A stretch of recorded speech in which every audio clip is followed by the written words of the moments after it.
φέρετε υποψήφιος για δημοτικό σύμβουλο? Αυτό να το ρωτήσουμε κύριε Πυραδηλόπουλε στη μισή χώρα, η οποία συμμετέχει και πολύ σωστά κάνει σε φορείς συλλογικότητες και ταυτόχρονα να δοκιμάζει και τη συμμετοχή της και σε άλλου είδους υποψηφιότητες, είτε για δημοτική σύμβουλη, δημοτική σύμβουλη, περιφερειακή σύμβουλη. Βέβαια εδώ πέρα να το δούμε πώς έχει ξεκινήσει, εντάξει είναι ένα ιστορικό θέμα και συνήθως δεν επλέκομαι αυτά ιστορικά θέματα άλλων παρατάξεων, διότι η δήλωση στήριξης τώρα εδώ η οποία έχει συμβεί από τις 16 Τρίτου έχουν περάσει 100 μέρες. Τι άλλαξε δηλαδή στις τελευταίες 48 ώρες και έχουν έρθει τα πάνω κάτω? Μήπως ήταν το τελικό αποτέλεσμα αυτό της Κυριακής που άλλαξε τελικά τις ισορροπίες και τα πράγματα τελικά?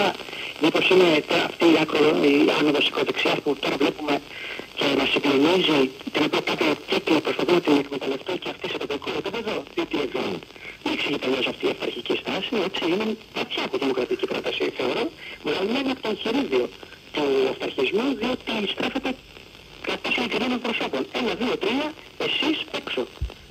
Διότι την ίδια στιγμή άλλα πρόσωπα με θεσμικές θέσεις, όχι μόνο όλοι μας και σε φορείς, συμμετέχουν και πολύ καλά κάνουν όπως πήγαμε πριν, σε άλλα αυτοδιοικητικά σχήματα, θεματικά είτε περιφερειακά.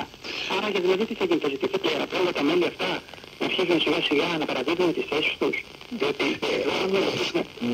εσείς κύριε Κολακόπουλο, τι έχετε καταλάβει? Και επειδή αναφερόμαστε σε μια δημόσια παρέμβαση του κυρίου Σολομού, όπως έχει το δικό του σκεπτικό, δεν θα είναι ωφέλιμο αύριο για την αγορά, το εμπόριο, την επιχειρηματικότητα, να είναι ο Τάσος ο Νικολακόπουλος, να είναι ο Γιώργος ο Βαγενάς, να είναι ο Κώστας ο Ζαφυρόπουλος μέσα στο Δημοτικό Συμβούλιο και να